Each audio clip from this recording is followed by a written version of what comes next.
All right, guys, I have three goals today. The first one is to have fun. The second one is to talk about preparedness groups. And the third one is to get this off my chest because I can either tell this to a camera or I can tell it to my wife for the 100th time. Bruh. Hi, guys, I'm Broke Bandit. On my channel, we talk about budget preparedness and survival. And today, we're going to be talking about putting together a group of people that you can trust and rely on if things go bad.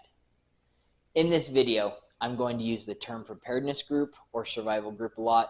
Really, all it means is what I just said, a group of people that you can trust and rely on.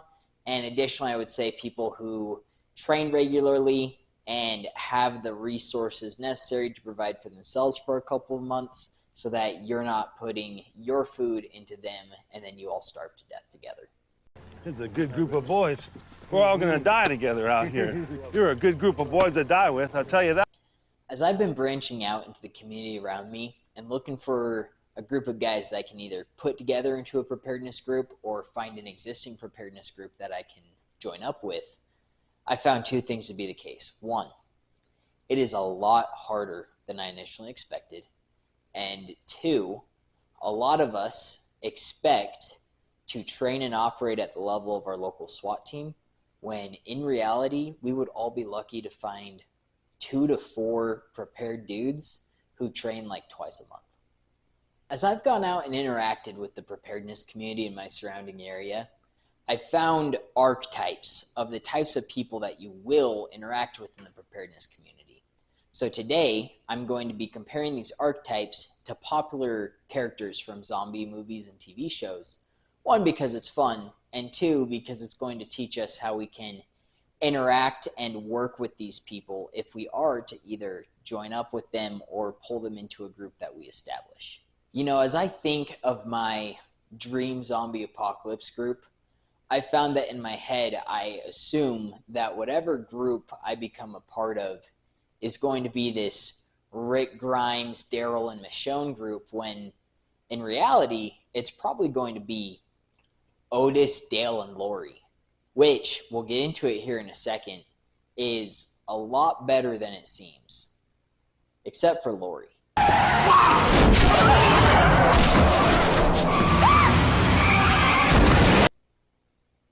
Yeah, Lori's bad.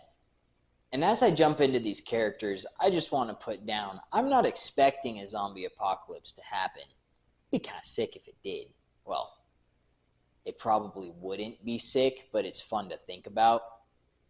But in all reality, this is the same thing we've been talking about. We are preparing for power outages. We are preparing for civil unrest.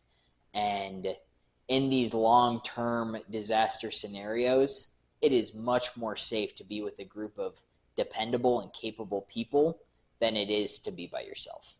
The first character I want to talk about is Otis from The Walking Dead. Otis is pretty squared away. He's a hunter. He's a volunteer EMT. That means he knows how to go out and hunt food, and he also knows how to treat basic injuries and illnesses.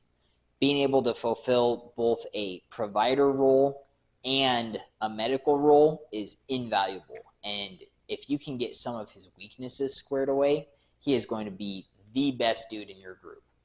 Now, Otis is a little bit of a husky boy. He struggles to run a little bit. He struggles in the physical fitness areas. He's probably going to have an asthma attack if you push him too hard.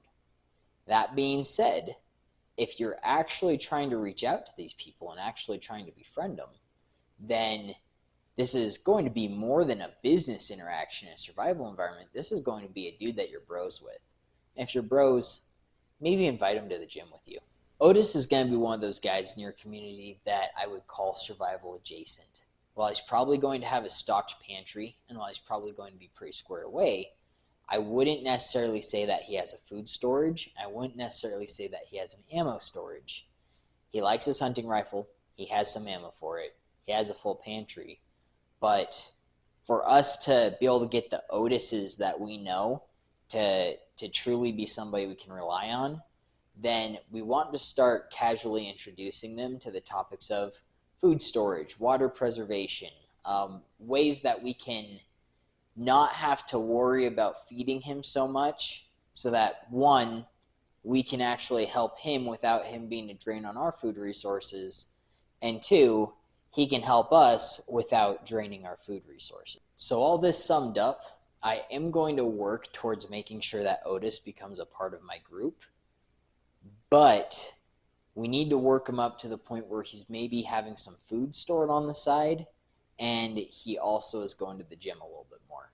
As far as tactical gear, he's probably not going to have a kitted out AR and a plate carrier, but we can get him there. If he chooses to go down that route, absolutely that's awesome. But if that day comes when we need somebody like him in our group and he's just got a hunting rifle and some hunting camo, but he has the food prepared and he has the medical expertise to help us out, yeah, I'm taking him no brainer. I'm sorry. Please don't.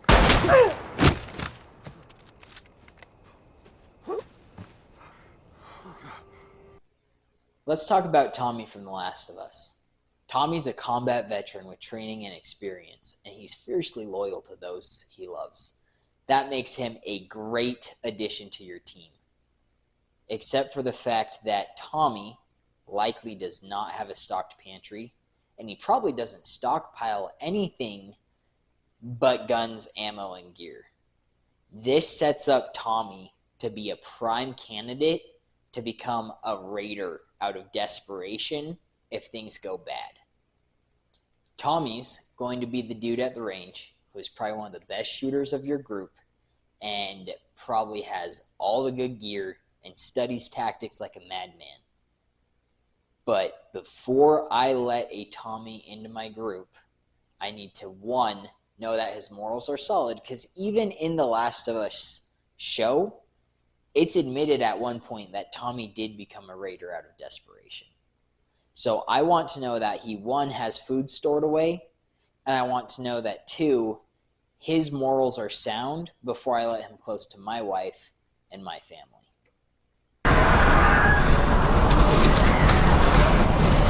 Jackson Hole!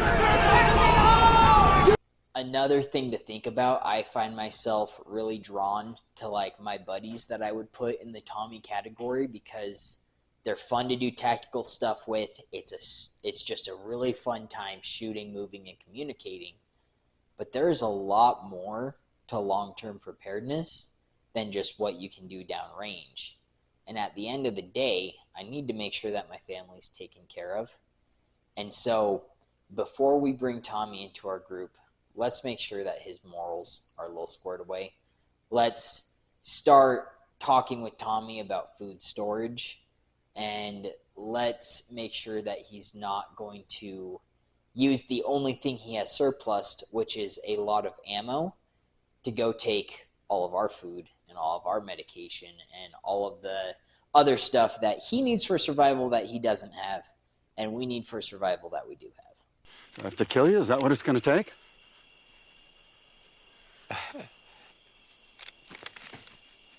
Let's go back to The Walking Dead and talk about Dale. Now, Dale is old, but he has a heart of gold. You see what I did there? He's got a strong sense of morality. He's not going to stab you in the back even when he's hurting. But as far as Dale's tactical knowledge goes, he probably keeps a 12 gauge in his closet, and that's about it. He's not going to be doing any high-speed drills. He's not going to be studying tactics. But Dale is a wizard at mechanics. He's going to be able to keep all of your vehicles going, and he's going to be able to take a non-frontline role in your survival group. That's not to say he's not willing to fight, but that's to say that he's not primarily a fighter.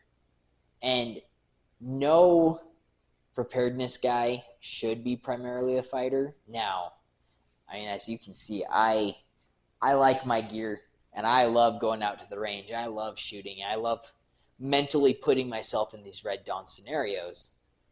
But if things go really bad, more likely than anything else, you're going to be holding up with your family and with this preparedness group that you've had, and you're just going to be surviving day in and day out. And surviving day in and day out means you need to get a generator up and running.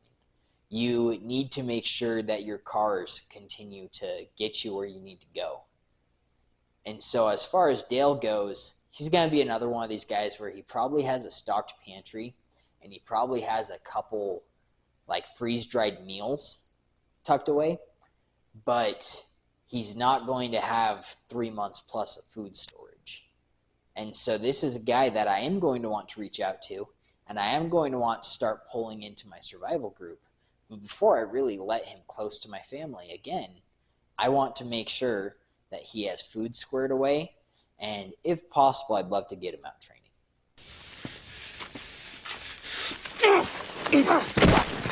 Hey! Watch the knife! Sticking with the theme of Walking Dead, let's talk about Daryl Dixon. This is a hot take, but I am ditching Daryl immediately. Daryl is a backwoods country boy with the ability to hunt, forage, and survive almost completely off the land. But, at least in Season 1, he lacks any discipline or ability to work as a team, and that's going to ultimately cause dissension in your group. Think about it. In Season 1 of The Walking Dead, if you took the zombies out of it, which would be a real-world disaster scenario, just power grid failure, civil unrest, would Daryl be holed up in a house with you, helping you take care of your family? Or is he going to be out there rioting and stealing stuff from stores? Or just bugging off and doing his own thing? Daryl's not going to care about your survival or the survival of your family. At least not at the start of The Walking Dead where we see him. Which means I don't care how good he is. He's a wizard in the backwoods. But I'm not taking him because his morals aren't sound. So does this mean that we just exclude all the backwoods country boys from our group? Absolutely not.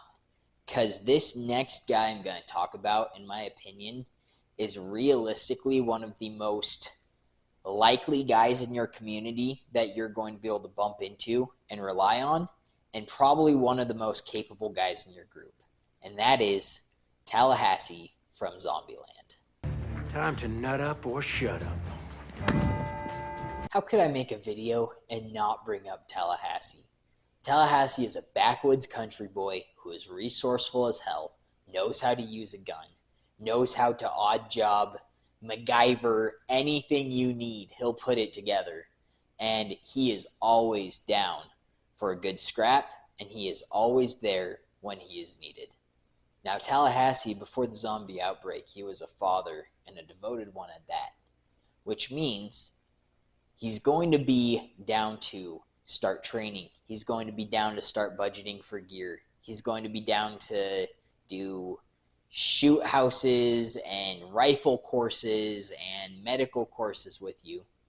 But he's going to put his family first, which means he's not going to be able to make it to every training. And honestly, we just got to live with that because he should be putting his family first.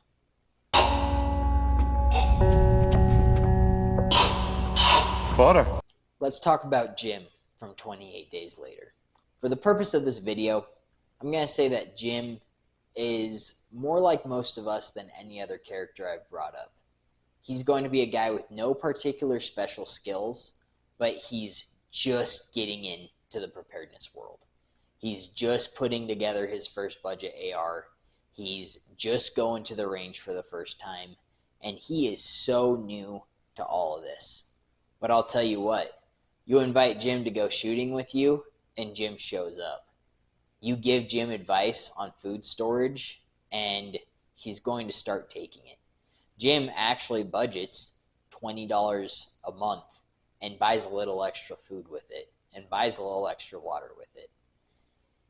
Jim doesn't have any particular survival skills except for the fact that he is trainable and he is willing to put in the work to be a prepared citizen. And as long as he's got good morals, he's going in my group any day. I don't need special operators, and I don't need guys who are all going to be hunters or all going to be mechanics. What I do need is squared away guys who have my back. And if you're willing to train with Jim, he will get there. All right, we talked about 28 days later. Now let's get into 28 weeks later. And 28 weeks later, we meet Hawkeye.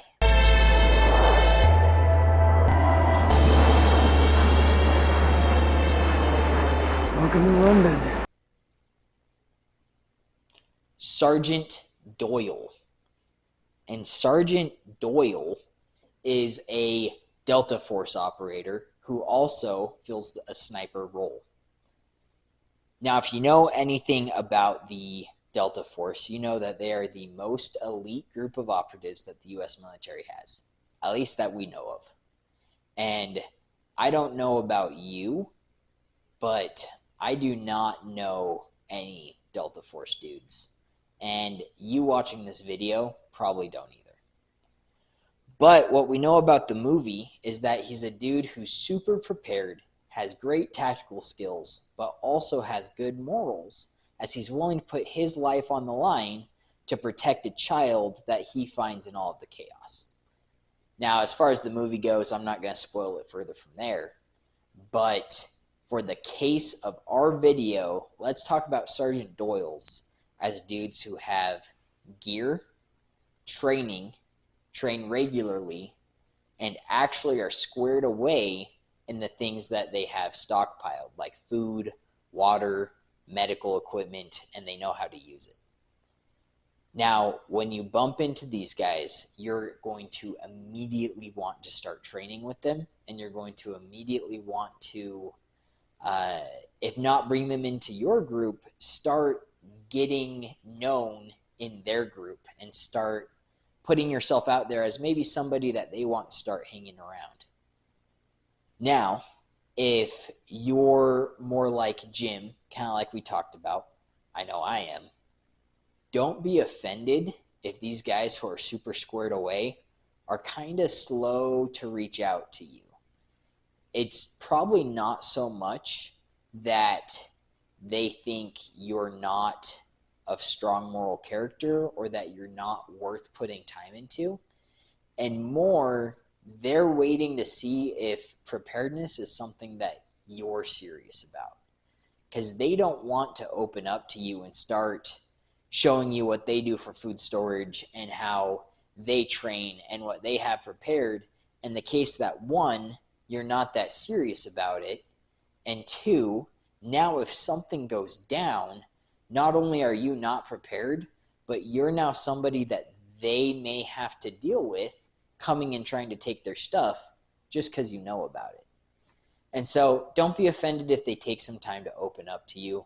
Just continue on your preparedness journey. And if you bump into guys like that, you'll start going to the same trainings. You'll start going to the same things. And you'll start training with each other more and more naturally. Okay, we've talked about fictional heroes. Now let's talk about a real-life hero. Tim Kennedy was technically in a zombie movie, so this counts. Tim Kennedy is a real-life Green Beret, MMA fighter, hunter, and all-around prepared citizen. He has the training and the resources to be the best addition to your group, or more realistically, the leader of your group. You're probably going to want to just figure out whatever he's doing and then be like, hey, can I come along too? But now I have a question for you. If you were to actually bump into Tim Kennedy, what makes you think he wants you to be a part of his group? Let's talk about training. Training. We've talked about recognizing the strengths and weaknesses in those in the community around us. Now it's time to ask ourselves, what are our strengths and what are our weaknesses? What do we bring to the table, and what do we lack that would make us a detriment to whatever team we end up on? Regardless of where you are in your preparedness journey, whether you are first getting into this and just putting together your first gun and just stepping into this world for the first time, or whether you've been training for a while and you have food and gear set aside, is training a regular habit of yours, and is it high on your priority list? Now, training and preparedness can be a funny topic because I think it is unrealistic to make preparedness and training your top priority, as your family life, spirituality, and life goals should take precedent and should take higher priority. We prepare to protect the things we love. We don't prepare for preparedness' sake. That being said, if preparedness and training aren't very high on the priority list when your family is in danger and when everybody and everything you love relies on you, you are not going to be capable of protecting the people that you love and the life that you enjoy. So let me share with you the 4 standards that I hold myself to and that I hold anybody that I bring into my preparedness circle to these same standards. 1, for me to trust somebody with my life, they have to be a morally good person. Now that takes time to get a grasp of who somebody is going to be at their worst points and at their best points. So don't be afraid to take time to invite people into your circle. This is the same reason that I talked about the Sergeant Doyles maybe being a little standoffish at first. It's not because they don't trust you. They just want to make sure that you are truly somebody that isn't just capable, but that they can actually trust with their life. And not only should you be judging other people on do they have the moral qualities that you can trust, you should be judging yourself. Do I have the moral qualities that other people can depend on? 2, you should be working out a minimum of 3 times a week. This is the same minimum that I give myself as well. And if I'm not capable of doing it, why would I expect other people in my group to be doing it? But that being said, I expect the people that I trust my life on to be physically fit. So I need to be making this minimum amount of workouts as well. I don't care if you're just jogging for the first time or just getting to the gym. I don't care if you're doing push-ups. I don't care if you're doing weightlifting. You can do boxing. Like I don't care what you do to work out. I care that the people I'm putting my life in the line of, I care that the people whose hands I put my life in are physically fit and work out regularly. And I care that I'm physically fit and work out regularly. My 3rd training standard is that you train with firearms at least twice a month. Now, I don't care whether you're going to an indoor range, whether you found a flat range, whether you're going to training programs, or whether you're setting up a target in the middle of BLM land and just doing some drills. I do care that you practice enough that you know how your firearm works and you can reliably make shots that you need to make under pressure. And my 4th standard is that you have at least 3 months of food stockpiled. It is unrealistic to expect other people to take care of you and to take care of your family if things go bad, as they will be taking care of themselves and taking care of their families. Now, I understand the aspect that we are stronger together as a community, and that's why we form these groups. But you're not going to get into a group unless you actually make them stronger by being a part of it. And the quickest way to become a detriment to your group is to become reliant on their food. And if that's the case, they're likely not going to take you. So have at least 3 months of food storage stocked up. Okay, guys, that's pretty much all I have for you today. I do have one final point, and that's if you're trying to make a survival group, these people should actually be your friends. Nobody likes being used. This is not a business transaction, and you probably wouldn't like it if your first time meeting somebody, all you talk about is what you can do for them and what they can do for you. If you want to trust these people with your life, then actually get close to them. Actually care about them. Know that they actually care about you. And that's going to drive you to want to train together even more and to become better as a unit and as a group. So be genuine, actually reach out to these people, actually start hanging out with these people, and who knows where it'll go. Okay, that's it. Love y'all. Hope this turned out semi-good, and I'll see y'all in the